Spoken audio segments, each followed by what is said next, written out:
दोस्तों आज हमारे पास एक iQOO का मॉडल आया है iQOO Z7 Pro। इसके अंदर इशू क्या है, बेसबैंड अननोन है। इसका IMEI शो नहीं कर रहा है, ओनली सीरियल नंबर शो कर रहा है। तो इसका मॉडल को कंफर्म कर लेते हैं। ये देखिए इस पे बेसबैंड अननोन है और इसका मॉडल नंबर क्या है PD2285। ये जो PD2285 का जो मॉडल है ये हमारा Vivo T2 Pro 5G और iQOO Z7 Pro, Vivo T2 Pro और iQOO Z7 Pro ये दोनों सिमिलरिटी मॉडल है। लेकिन मैंने थंबनेल पे क्या बनाया, Vivo V27 5G। अभी देखो Vivo T2 Pro 5G और हमारा iQOO Z7 Pro 5G का आपको ना हार्डवेयर सॉल्यूशन ना स्कीमेटिक, हमारा कुछ भी नहीं मिलेगा इसको देखने के लिए।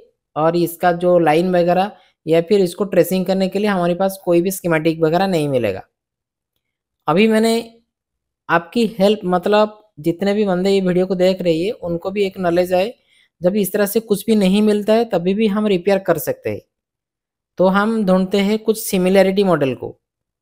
इसके ऊपर जो सिमिलरिटी मॉडल मेरे को मिला, ये मॉडल हमारा क्या है, Vivo V27 5G।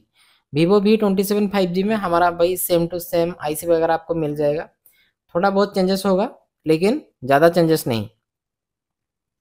हमारे सामने इसको देख रहे हैं कि ये वाटर डैमेज है, काफ़ी सारी जगह पर इसका वाटर, मेरे हिसाब से इस पे थोड़ा सा वाटर गया है, तो इसीलिए ये जो प्रॉब्लम शो हो रहा है बेसबैंड अननोन। तो बेसबैंड अननोन के लिए ये जो हमारी RFIC के पास जो सप्लाई वगैरह मिसिंग हुआ है इसका कोई रोल नहीं है। ये क्या बाद में नो सर्विस या इमरजेंसी आ सकता है। जब आपका कोई सप्लाई वगैरह मिसिंग होता है तो इमरजेंसी आता है और हमारा डाटा क्लॉक की लाइन पे जो रिक्वायरमेंट्स की वोल्टेज होती है या फिर डाटा क्लॉक की लाइन होती है उस पर हमारा नो सर्विस हो जाते हैं। तो अभी हम क्या करेंगे, पहला हमारा काम क्या है, जो हमारा मेन RFIC होती है RFIC के पास हम कम्प्लीटली GR लेंगे जितने कैप बैठाए। देखो एक पहले हम यहाँ से क्या कर रहे हैं, तुक्काबाजी का काम कर रहे हैं। हम पहले देख रहे हैं कि कहाँ से फॉल्ट है, थोड़ा सा आइडिया लेते हैं। कभी कभी हमारे पास हार्डवेयर मतलब स्कीमेटिक नहीं मिलेगा, तो उस टाइम पे क्या करेंगे। तो पहले हमारा काम क्या है, RFIC के पास हम थोड़ा सा GR लेंगे। तो RFIC के पास जब हम GR लेंगे तो हमको एक आइडिया आ जाएगा कि हाँ भाई ये GR ऐसा आना चाहिए, ऐसा नहीं आना चाहिए। जब आप बहुत दिन से इस फील्ड पे काम कर रहे हो तो आपको एक आइडिया आ जाता है। हमारा जो RFIC रहता है वो RFIC के पास ये मतलब मॉडल के हिसाब से, जो हमारे RFIC आता है उसके पास क्या क्या वोल्टेज आना चाहिए और क्या क्या किस तरह से आना चाहिए।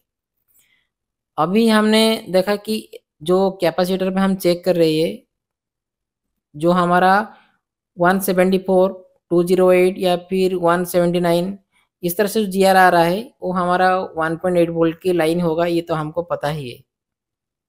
जैसे मैं ऐसे कैसे बोल दिया 1.8 वोल्ट, हम भी कुछ देख के ही आपको बता रहा हूँ, मतलब मैं बोर्नियो को देख के बता रहा हूँ। आगे आपको कम्प्लीटली इसके ऊपर बता दूंगा कि किस तरह से वोल्टेज क्या क्या इसके पास आता है और किस तरह से। तो अभी हमने इसके ऊपर जो देखा, एक पे आ रहा है कितना 500 से ऊपर रीडिंग, और एक भी जगह पर हमारा 500 से ऊपर का रीडिंग आया। ये 192, ये हमारा ग्राउंड, ये इसके पास जो GR आ रहा है ये हमारा फॉरवर्ड बायस पे अभी है। अभी रिवर्स बायस पे इसके पास जो GR आ रहा है 755 का GR आ रहा है, जो कि अगर ये 1.8 वोल्ट की लाइन होता तो इस पे इतना GR नहीं आता। हम देखेंगे ये क्या लाइन है, और बाकी जितने लाइन है जो हमारा 500 से बिलो जो GR आ रहा है वो लाइन सब सही है। इस पे हमने नोटिस किया एक दो लाइन, जो कि एक आ रहा है अभी हमने चेक किया 500 से ऊपर, और एक लाइन के पास हमारा भाई 500 से ऊपर आ रहा है, जो कि वो दो लाइन के ऊपर हमारे थोड़ा सा डाउट है। अभी इसके पास हमको अभी कुछ भी हमने नहीं देखा। ये देखो ये एक लाइन है जिसपे 500 से ऊपर आ रहा है। RFIC के पास हमारा GR 500 से ऊपर नहीं रहना चाहिए, जबकि वो लाइन आपका 100 का लाइन हो सकता है।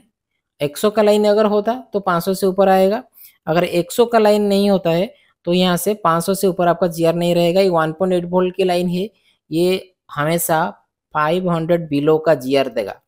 अभी यहाँ से हमने देखे एक लाइन पे हमको 564 का जीआर आया, जो कि 500 से ऊपर थोड़ा जीआर है, जो कि इस तरह से अबनॉर्मल की जीआर है। और एक जगह पर जो हमने पहले चेक किए वहाँ पर भी एक अबनॉर्मल की रीडिंग है। ये दोनों जगह पर अभी हम देखेंगे वो जो हमारा आरएफआईसी के पास जितने भी सप्लाई जाता है वो सप्लाई सब किस तरह से जाता है थोड़ा सा हम देख लेंगे।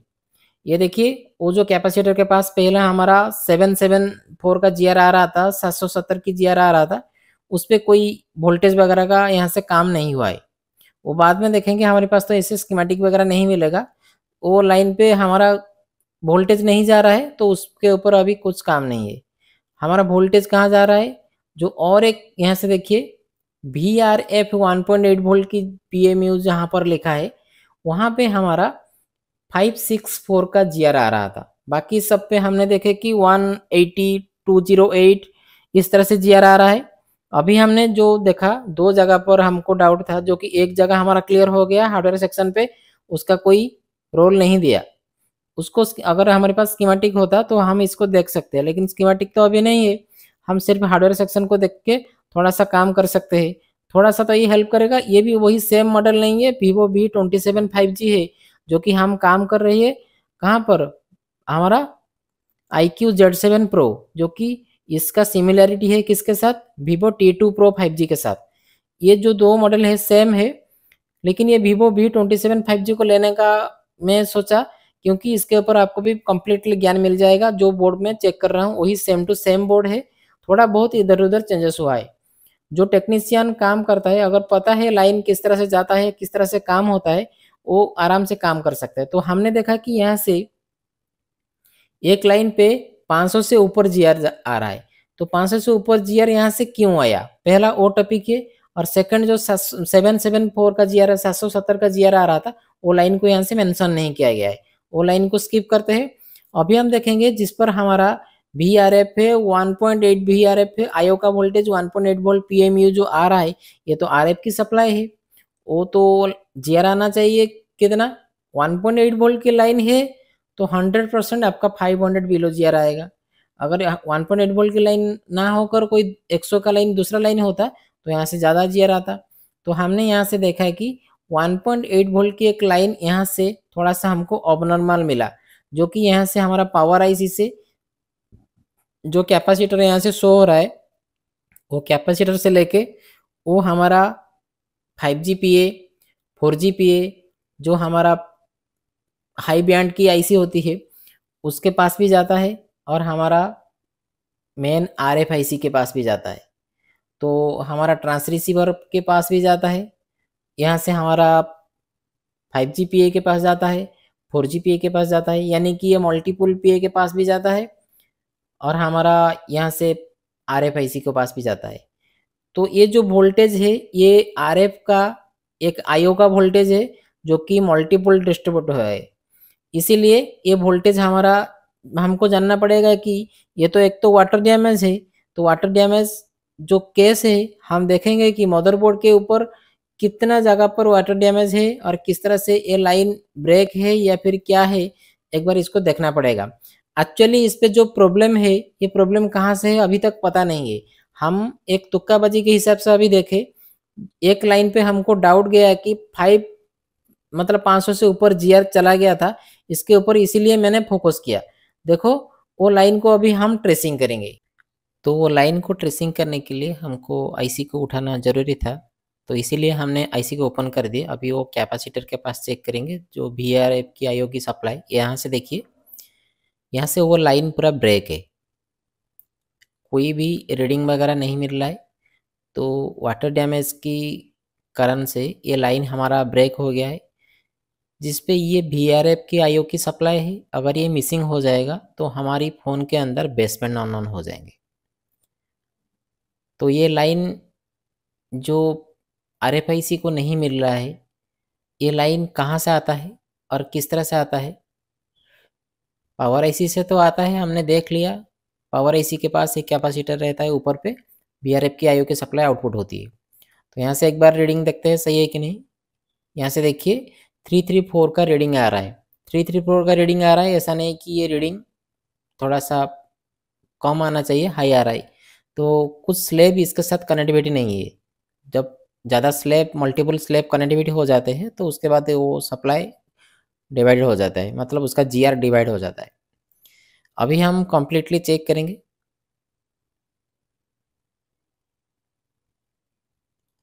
ये देखिए, यहाँ से हमारा ए लाइन पूरा बी पे आना चाहिए, जो कि ये हमारा पी ए के पास आता है, वही सेम सप्लाई, जो कि यहाँ से हमारा 1400 रीडिंग आया। तो इस तरह से नहीं आना चाहिए, ये एक अबनॉर्मल की रीडिंग है। ये जो रीडिंग है ये आईसी और ये 1.8 वोल्ट दोनों का रीडिंग एक साथ दिखा रहा है 14 का, जो कि फॉरवर्ड बायस पे। अभी हम ये जो लाइन है पावर आईसी के पास, ये लाइन पूरा सही है। हमारा प्रॉब्लम कहाँ से है, कहीं से वाटर डैमेज के बदले हमारा इस तरह से प्रॉब्लम शो हो रहा है। तो ये जो हमारा पीए के पास दो जगह पर ब्रेक लग रहा है, नीचे की तरफ यहाँ से एक ब्रेक है, ऊपर की तरफ ज़्यादा ब्रेक, मतलब ज़्यादा वाटर वाटर डैमेज है।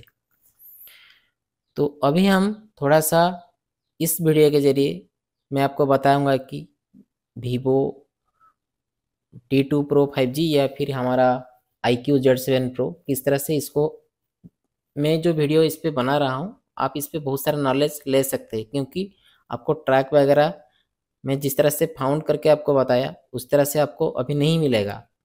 तो यहाँ से वीडियो को एक बार देख लेंगे तो आपको पता चल जाएगा कि किस तरह से मैंने ट्रैक को फाउंड किया, और 1.8 वोल्ट का जो VRF की सप्लाई है कहाँ से मैं किस तरह से इसको लिया।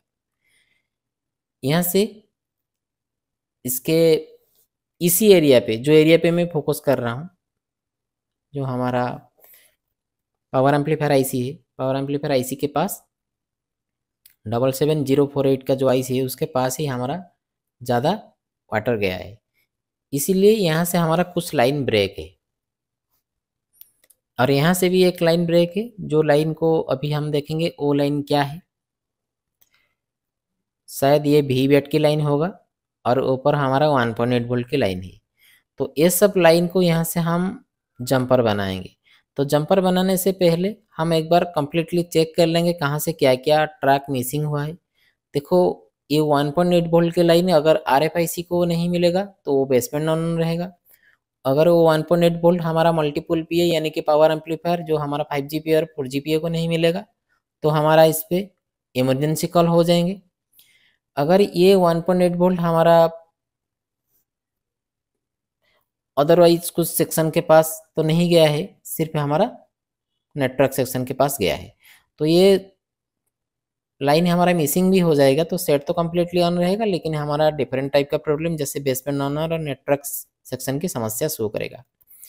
तो यहाँ से हमने देखे कि ये जो पावर आईसी के पास हमारा DC to DC converting IC से हमारा वी वेट की सप्लाई हमारा मेन पीए के पास जाता है कि नहीं देखेंगे। अभी देखते हैं, इसके पास तो आ गया, इसके पास नहीं आया। ए आईसी को हमारा वी वेट की सप्लाई भी नहीं मिल रहा है, तो इसके अंदर वी वेट की सप्लाई है। मैं थोड़ा बहुत इस पे हैंड देता हूँ आपको किस तरह से रिपेयर करना है। इस पे थोड़ा सा मतलब डायरेक्टली मैंने आपको दिखाया कि हाँ इस तरह से काम होता है, टाइम वेस्ट करना नहीं चाहा, तो इसीलिए फेस टू फेस मतलब डायरेक्ट बात करता हूँ। यहाँ से इस तरह से इशू है, इसको सॉल्व किया जा सकता है। तो अभी हम इस पे स्कार्स करेंगे और थोड़ा सा जंपर बनाएंगे। 1.8 वोल्ट की लाइन यहाँ पर ही जंपर बनाएंगे और नीचे हमारा वी वेट की लाइन को जंपर बनाएंगे। तो ये सब जंपर बनाने के बाद हम देखेंगे कि एक्चुअली हमारी जो फ़ोन के अंदर बेसबैंड अननोन था, बेसबैंड अननोन को तो सॉल्व करेंगे, उसके बाद नेटवर्क की समस्या को भी एक बार देख लेंगे, क्योंकि इस पर अगर हमने कर भी लिया बेसबैंड अननोन का काम तो हमारा नेटवर्क नहीं आने वाला है, इमरजेंसी कॉल पे रुक जाएगा। क्योंकि हमारा हम मेन पीए को, जो हमारा मल्टीपुल पीए होती है RF जो हमारा 77048 आईसी को हमारा वी वेट की सप्लाई नहीं मिल रहा है। जो हमारा पावर एम्पलीफायर को वी वेट की सप्लाई नहीं मिलेगा तो ये तो इमरजेंसी कॉल हो जाएगा, नो सर्विस तो नहीं होगा। क्योंकि नो सर्विस कब होता है, जब हमारा डाटा क्लॉक की लाइन इशू होगा।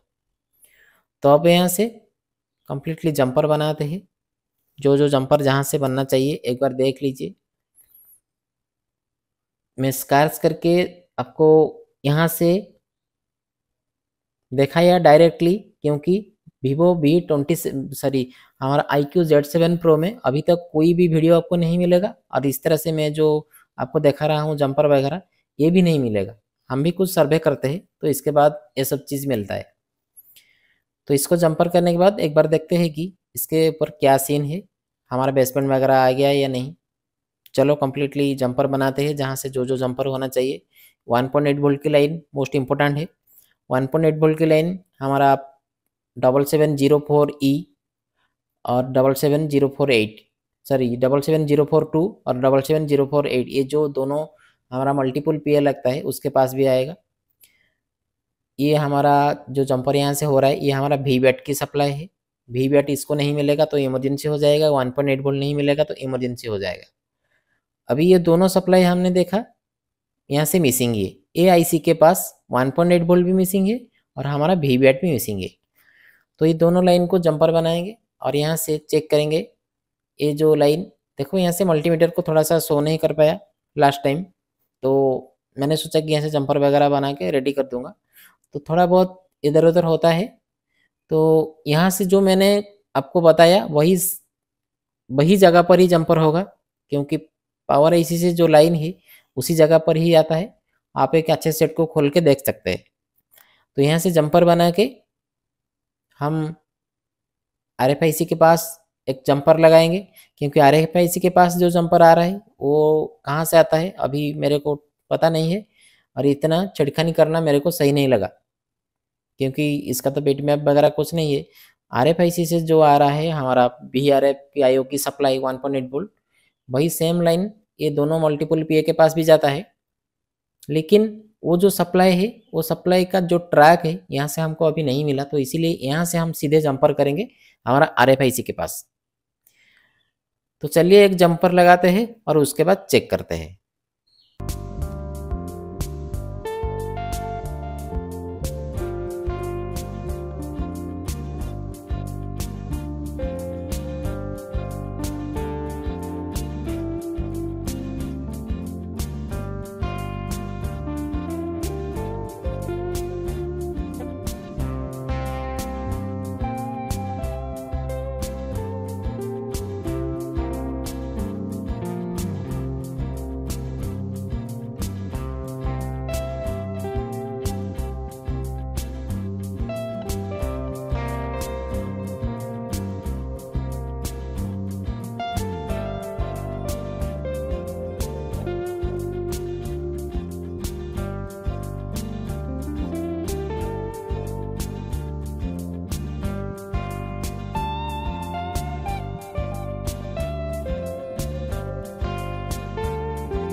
तो यहाँ से सक्सेसफुल हमने जंपर लगा दिए है और हमारा RFIC भी पेस्ट हो चुका है। अभी हम इस पे चेक करेंगे कितना दूर हमारा काम हो गया या फिर कोई अनसक्सेस वाला रिजल्ट हमको मिला। इसको चेक करने के बाद ही हमको पता चलेगा।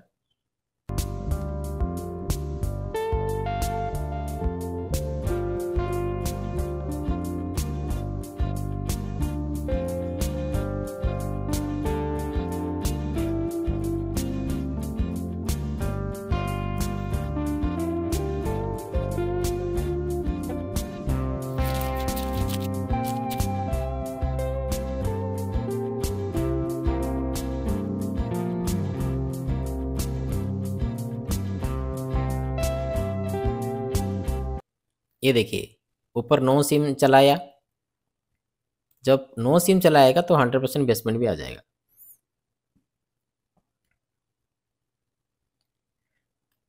ये देखिए यहाँ से हमारा बेसमेंट शो को हो गया। तो एक बार सिम डाल के देख लेते हैं जो काम हमने किए हैं वो कितना दूर सही है कि नहीं। इमरजेंसी कॉल ओनली आ गया, नो सर्विस आ गया तुरंत, और ये हमारा नेटवर्क भी आ गया। तो आज के लिए इतना है दोस्तों, फिर मिलेंगे एक अच्छे वाले टॉपिक के साथ।